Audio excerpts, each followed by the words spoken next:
What's up, everybody? I'm Dr. Taylor, the Undergraduate Exercise Science Program Director and Associate Teaching Professor at the University of Kansas. In a previous video, I talked about conventional deadlifts.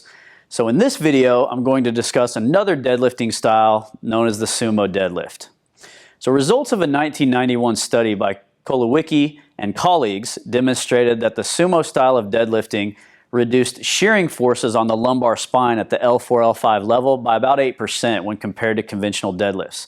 This finding is not surprising since sumo deadlifts are performed with the feet spread further apart and the trunk positioned more vertically throughout the lift. So like conventional deadlifts, consistently performing sumo deadlifts will increase total body strength and the size of multiple muscle groups, and you will improve your ability to lift objects off the ground. So today I will explain the muscle groups activated and benefits associated with sumo deadlifting. I will also demonstrate and teach proper sumo deadlift technique. Let's do this. All right, so let's talk about the major muscles involved when you're performing sumo deadlifts. So just like the conventional deadlift, the knee extensors, the quadriceps muscle group is going to be involved to extend the knee as you rise up with the barbell off the ground. The hip extensors, right? So again, the gluteus maximus, the hamstring muscles, they're going to act on the hip to extend it as you rise up during that concentric phase. The hip adductors, okay, so there's more activity of the hip adductors with a sumo deadlift than conventional, because with a sumo deadlift, obviously the feet, as you'll see, are going to be spread further apart. So the legs are more abducted, and we have more tension placed on the adductors, the inner thigh muscles. So some of these inner thigh muscles that really get worked are the adductor magnus, the adductor longus, adductor brevis, and the pectineus and gracilis. And so they're named based off of, many of them, their size. So magnus is the biggest of these groin muscles, inner thigh muscles. Longus is the longest one. Brevis is a short inner thigh hip adductor, right? They help pull the femur in.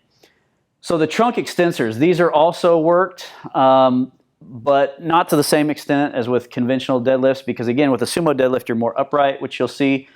So, a little bit of activity there in the erector spinae and quadratus lumborum. And then also because we're going to be grasping onto a barbell, the wrist and hand flexors, again, in the anterior part of the forearm, those muscles are going to be recruited. So again, whether you're doing conventional or sumo deadlift, it does improve grip strength as well as lower extremity strength. All right, so again, like we looked at muscular activity in the conventional deadlift, let's look at how that compares to the sumo deadlift. So EMG studies, again, this is where surface electrodes are placed on the skin over various muscle groups. What do EMG studies indicate? Well, there's an increase in EMG activity of the knee extensors, the quadriceps muscle group, during sumo deadlifts versus conventional deadlifts, okay? Because again, there's more knee flexion to start a sumo deadlift, and so since you start at a greater degree of knee flexion, you've got to go through a greater range of motion and knee extension, so there's more activity of the quadriceps.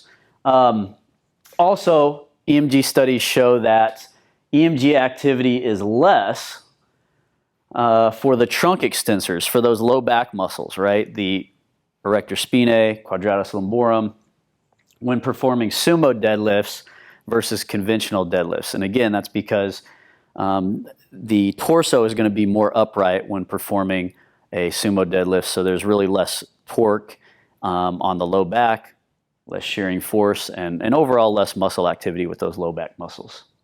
All right, so let's talk about how your anatomy can affect your ability to perform sumo deadlifts.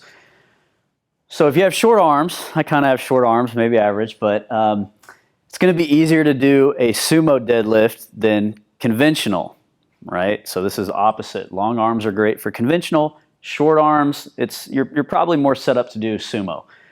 Hip mobility, all right? So sumo deadlifts are performed in a more squatted position, right? So greater amount of knee flexion to start the lift, but again, the torso is going to be more inclined than if you're doing a conventional deadlift. Now, hip joint anatomy and structure, how does that impact your comfort when doing a sumo deadlift?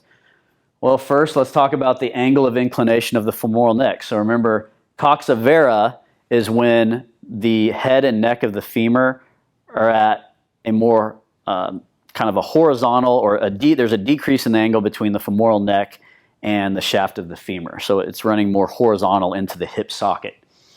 Coxa valga is when there's an increase in the angle between the femoral neck and the shaft of the femur.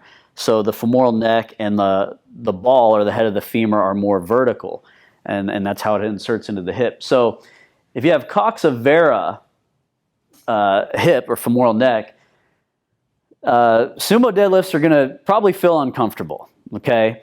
And that's because if you try to abduct the leg and externally rotate the hips and spread your feet apart, the top of the femur will probably start to impinge on the pelvis, and it probably won't feel too comfortable. So now if you have coxa valga, with that type of inclination of the femoral neck being more vertical, people with coxa valga femoral neck, they can do the splits easily. They can really spread their feet wide apart, and it allows for a lot of external rotation. So you're going to be set up well to do sumo deadlifts. Now let's talk about anteversion versus retroversion of the femoral neck. So this deals with anteversion. The femoral neck and head are kind of twisted forward. Retroversion, the femoral neck is kind of twisted backward with respect to the shaft of the femur.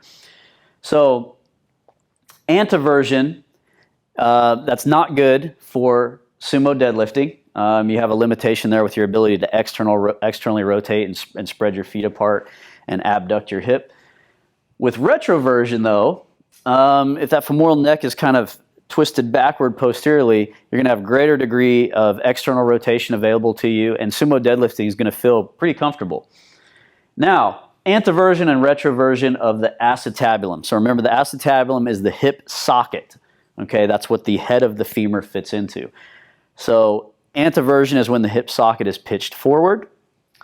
Retroversion is when that acetabulum is kind of turned posteriorly. Okay, if you have an anteverted acetabulum, sumo deadlifts are not going to feel that comfortable.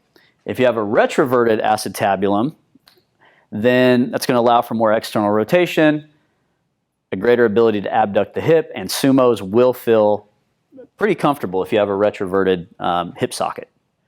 All right, so sumo deadlift technique, okay, a little different. We talked about it. So when you approach the bar, we're going to start from the ground up, right? Where do you position your feet, all right? So approach the bar, right? Wide feet, hips abducted, okay? And you want some external rotation of the hip joint. So your toes should be pointed away from you externally, kind of duck-footed, okay? So nice wide setup, all right? Nice wide setup here, okay? Now, because of this setup, and again, just like a conventional deadlift, where should the barbell be? Right over your midfoot, all right? Now, grip. You can use a pronated overhand grip, or again, an alternated grip where one hand is supinated, the other is pronated. But instead of your hands being placed outside of your shins, outside of your legs, they're going to be placed inside of them, okay? So again, got this nice wide base, all right? Now with the sumo deadlift, again, you're going to squat down. Your initial start of the lift is going to look like this. So I'm more in a squatted position. I have greater knee flexion, right? Hips are abducted. You're going to feel more activation of those adductor, those inner thigh muscles. Okay, so this, drop your butt down, chest up. That's your starting position, okay? All right, so again, I'm showing this from a lateral view so that you can kind of see my different joint angles, the angles between my spine and my thighs, so that you can look at, the angle of knee flexion. Because again, with the sumo deadlift, as compared to the conventional deadlift, the torso is going to be more upright. There's more of a vertical inclination, okay? And you're going to have to drop your butt down lower. There's going to be a greater degree of knee flexion.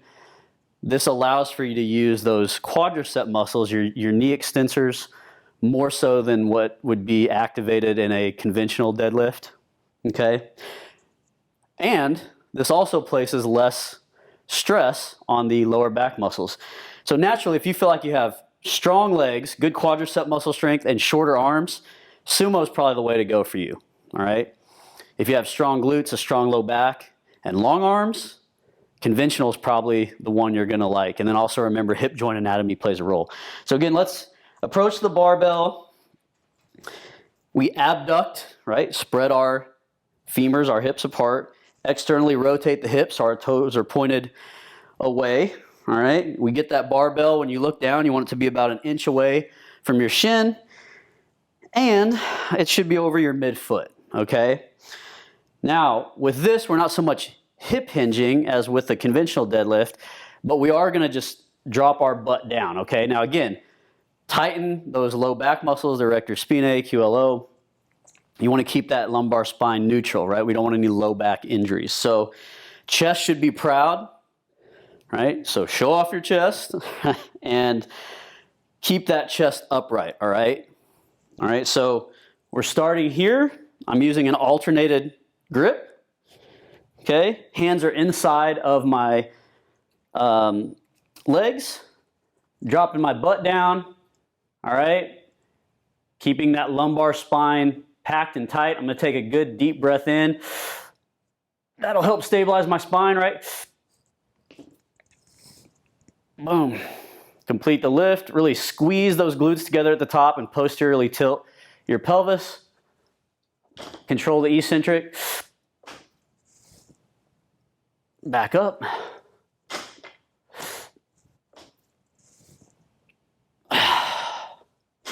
And one more.